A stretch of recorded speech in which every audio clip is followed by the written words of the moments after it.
Yo, yo, yo. It's me, trucking with the survivor.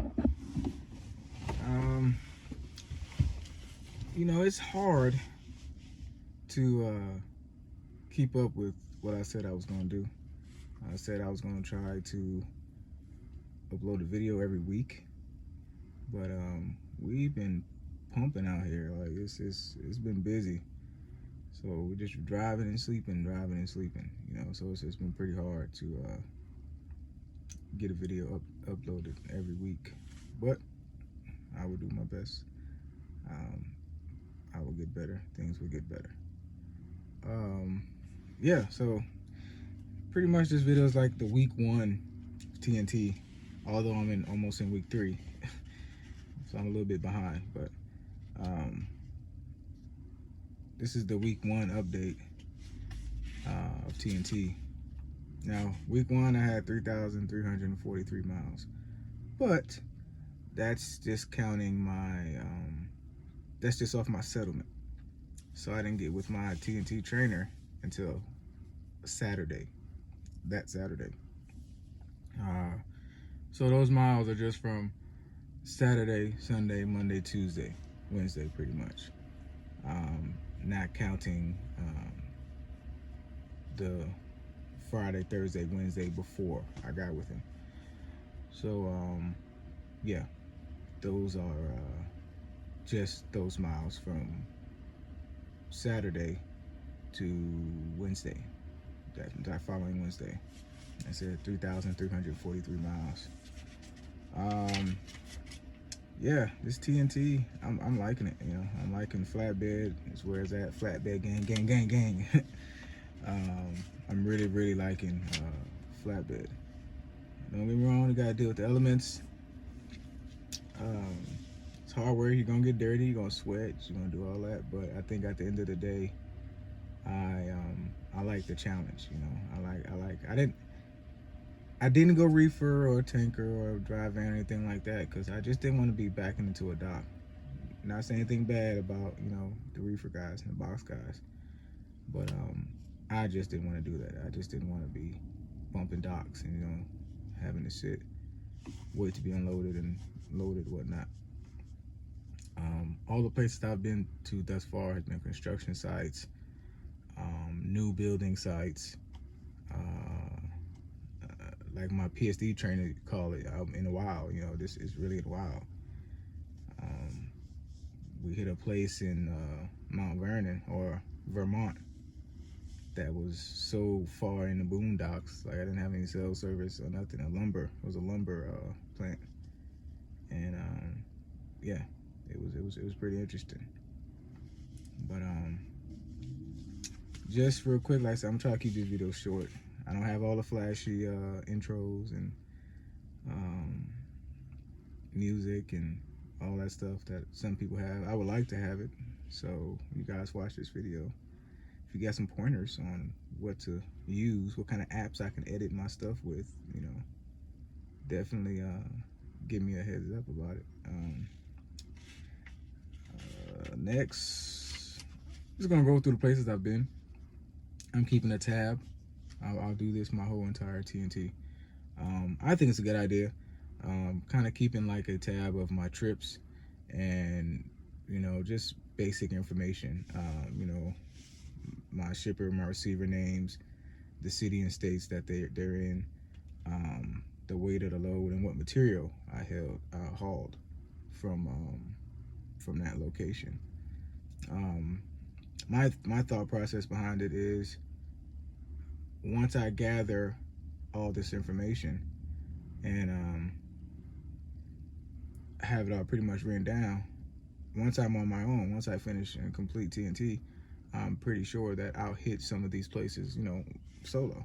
So if it doesn't spark my memory just by looking at the place, when I get dispatched, I can pull my book out real quick and be like, okay, oh, that place in Massachusetts, yeah, I've been there, and any crazy notes that I got down about it, okay, I remember when I went there, I had to do this, I had to do that, or when I went there, the road is real bad, or so that's pretty much what I'm doing with my notes for every trip. You know, like my first trip was, and I'll go through them with y'all real quick. First trip was Houston, Texas to Dartmouth, Massachusetts. That was the first trip I took. That was 1,800 miles. Um, then once we delivered that in Massachusetts, I'm sorry. Once we delivered that in Massachusetts, we dead-headed to Vermont. And that's the Vermont place I was talking about. Dead-headed to Vermont, picked up some lumber. And then we took some lumber from Vermont, North Clarendon, Vermont to Branson, Missouri. That was 1,542 miles. We took it to Tanco. All you flatbedders in Missouri, I know about Tanco. And the yard was horrible, horribly muddy.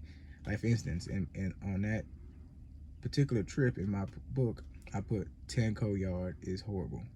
It's muddy. So if it snows or if it rains, it's going to be a mess. So what we actually did with that load, because it was a tarp load, it was a lumber load, full of lumber from Vermont. We unstrapped and untarped from the back up. So as they unloaded it, we let them unload the back portion of the trailer. That way we can roll the tarp on the trailer and not let it hit the ground. Because like I said, it had just snowed and just melted or just rained, I believe. So the whole entire yard was like red clay, nasty, wet. So we had to roll those tarps in that in those conditions, then those tarps would have been nasty for the the next loads. So we had to find somewhere to roll them up. So we pretty much bunched the tarps up on the trailer as they was unloading our lumber in Branson, Tanco. And once they got all the lumber off, we pretty much just balled the tarps up, and just gave them a couple straps and secured them. And then we had to take a fuel stop after that, which was actually at the terminal. So when we left Branson, we left Tanco, we were empty, and we went to Springfield Terminal and we fueled up. And while we were waiting in that fuel line, because it was quite a few trucks there, while we were waiting, we went ahead and pulled the tarps off and folded them up in the parking lot. Shout out to the other flatbedder who seen us folding tarps and came out, and he helped us. So 3 people, 4 tarps. It took like 8 minutes. It was super quick. I'm learning that too. That's like the flatbedder rule of thumb, I guess. You out there in the field, you out here working, you see a guy rolling tarps, man, give him a hand. I would always give somebody a hand, because like I said, I enjoy it. Even if I'm doing mine and they don't give me a hand, I'm still giving me a hand, because at the end of the day, I'll be blessed for it. But yeah, so that's I'm learning that's like the flatbedder rule of thumb, I guess. See a guy folding tarps, help him fold his tarps. It goes by a whole lot quicker with 2 people, and it really ain't that bad. Now that I know how to fold them, it really ain't that bad.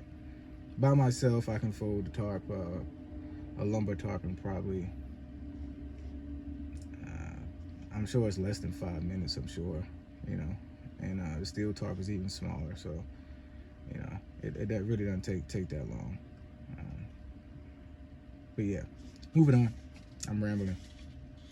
So North Clarendon, Vermont to Branson, Missouri, and then we dead-headed from, like I said, we went to got fuel at the terminal, and then we went from the terminal, which is in Springfield, Missouri, to Centralia, Missouri. I guess that's how you say it.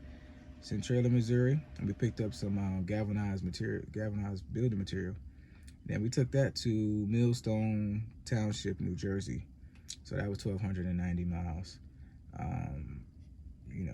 Like I said, I got my notes. That trip was actually a multi-stop trip. So we picked up in Centralia, Missouri.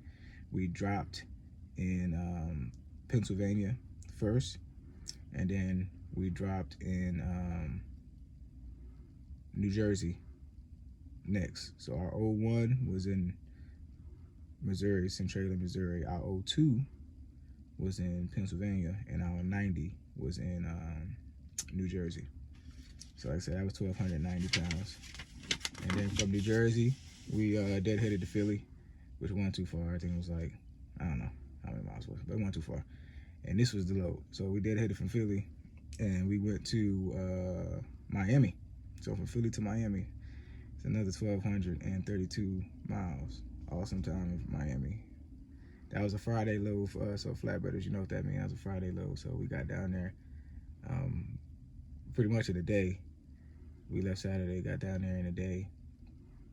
We had all day Sunday to just relax, you know, so I will try to get pictures up of me relaxing in Miami Beach all day Sunday, because we didn't have to deliver until 8 o'clock Monday morning. So that was pretty cool. After that, we deadheaded to Mulberry, Florida, which was about 2.5 hours away from Miami, and brought a load from Mulberry to Rosenberg, Texas. So I was pretty much 25-30 minutes from my house at that point. And yeah, from Rosenberg, Texas. And now the load I'm on now, we taking a load from Houston, Texas to Atwater, California. That's where I'm on my way to as we speak. But yeah, like I said, my videos will get, this one's definitely a little long, almost 11 minutes. I'm gonna try to do it, you know, upload a video every week. Once things get, you know, better and I get the hang of this TNT. Like I said, we run rolling, man. They said, what the wheels ain't turning, you ain't earning, right? I do want to give a couple shout outs. Shout out to a couple YouTubers that, believe it or not, you guys kind of inspired me. I'm not all fancy dancy like some of y'all, but I watched a lot of YouTube videos before coming to Prime, and a couple of guys I watched a lot of was Johnson's Logic. I watched a lot of Johnson's Logic videos. Granted, most of them are not flatbedders, but they still gave a lot of good information. Johnson's Logic, shout out to Johnson's Logic. I don't know how to tag your page yet. I'm still figuring all this stuff out. I will eventually. Do It All Trucker. I watched a lot of Do It All. His old and new page. I watched a lot of Do It All. Who else I watched a lot of? Freight Skater, because he is a prime flatbedder. I watched a lot of Freight Skater. His videos also helped as well.